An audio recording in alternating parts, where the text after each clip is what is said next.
In today's video lesson, I want to talk to you about two things that are holding people back technique-wise, and that is your pinkies.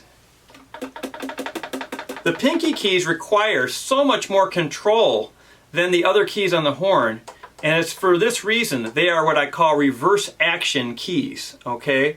So when you press a pinky key, it's opening the key, right? When you press most of the other keys on the horn, you're closing a key when you press it. But with the pinkies, for the E flat, you press it, you open it. When you release it, you close it. Same thing with the G sharp key, right? When you press that G sharp, you're pressing it to open it and you're releasing it to close it. Whereas think about an F, you press the F to close it and you release it to open it. Well, this means that it is very critical that you have incredible control of the pinky speed going down, and especially when you release the pinkies. And what I found with students who have problems with their technique not being smooth enough, most of the time it is because they have not spent enough time working on that pinky technique, okay?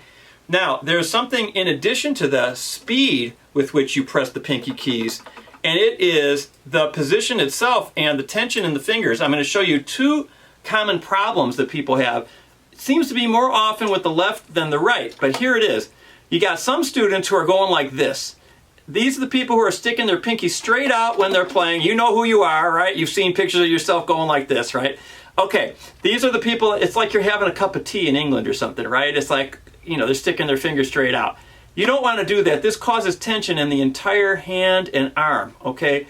You'll never be able to play fast and smooth if you're sticking your pinky straight out whenever you're playing. Look, because you're nowhere near where you need to be. You need to keep that pinky down, resting either in contact with or just above the G sharp key. Okay, some guys like to keep it down by the C sharp key. Chris Potter does that a lot. That's okay too if you like to use that. I'm still over here most of the time. That was one way. Some people are the cup of tea people. Then you got other people who hook it. They hook their pinky. Kind of get the picture on the camera like this. It looks like a shrimp cocktail or something. I call it shrimp cocktail finger, okay? So you got shrimp cocktail finger. They're hooking it. They're hooking it like this. Oh, there's a good one.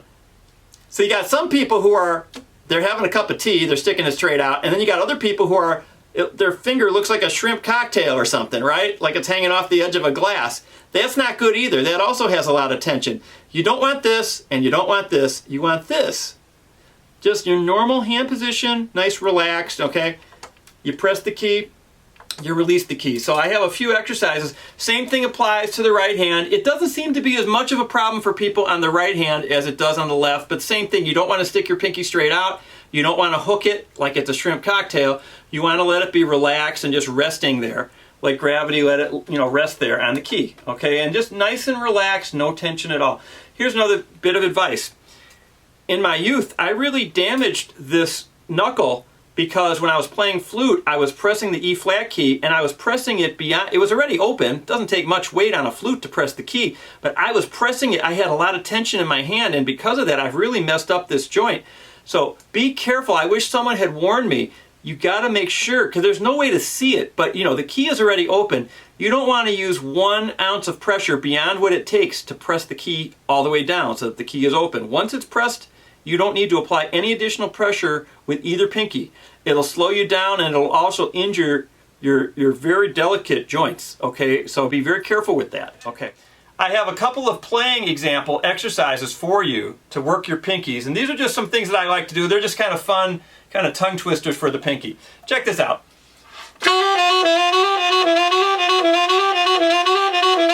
What am I doing? I'm going G sharp A, G, G sharp, F sharp, G.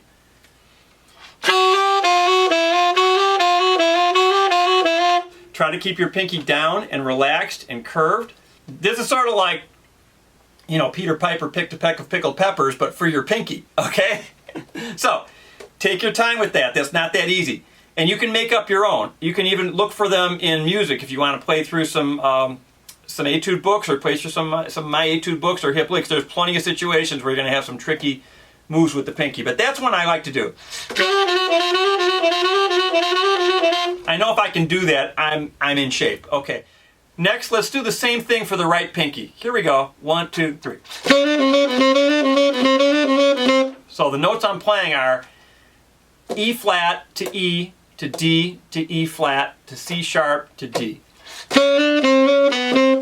I'll do it, then you do it. 1, 2, 3.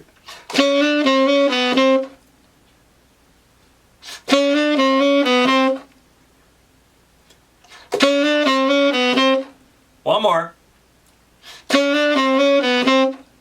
Left pinky.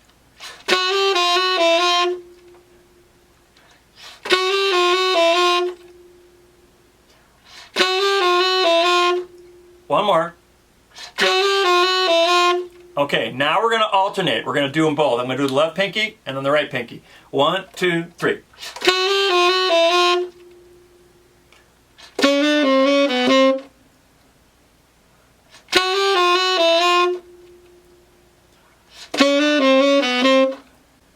Okay, next I'm going to combine these. This is a little bit trickier because I'm not going to stop in between. So I'm going to do the left pinky exercise and then the right pinky exercise, and I'm going to leave space for you to play it. 1, 2, 3.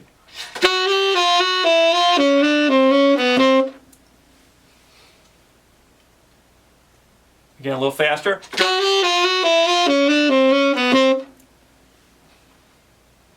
little faster.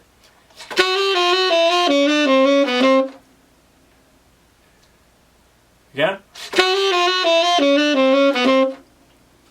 A little faster. Again.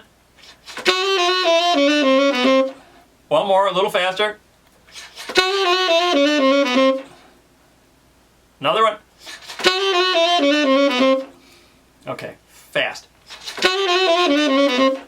Okay, if you can keep up with that and loop it, you're in good shape, okay? That's just one exercise, but that's one that I really liked, and it was fun to do, it sounded good to my ear.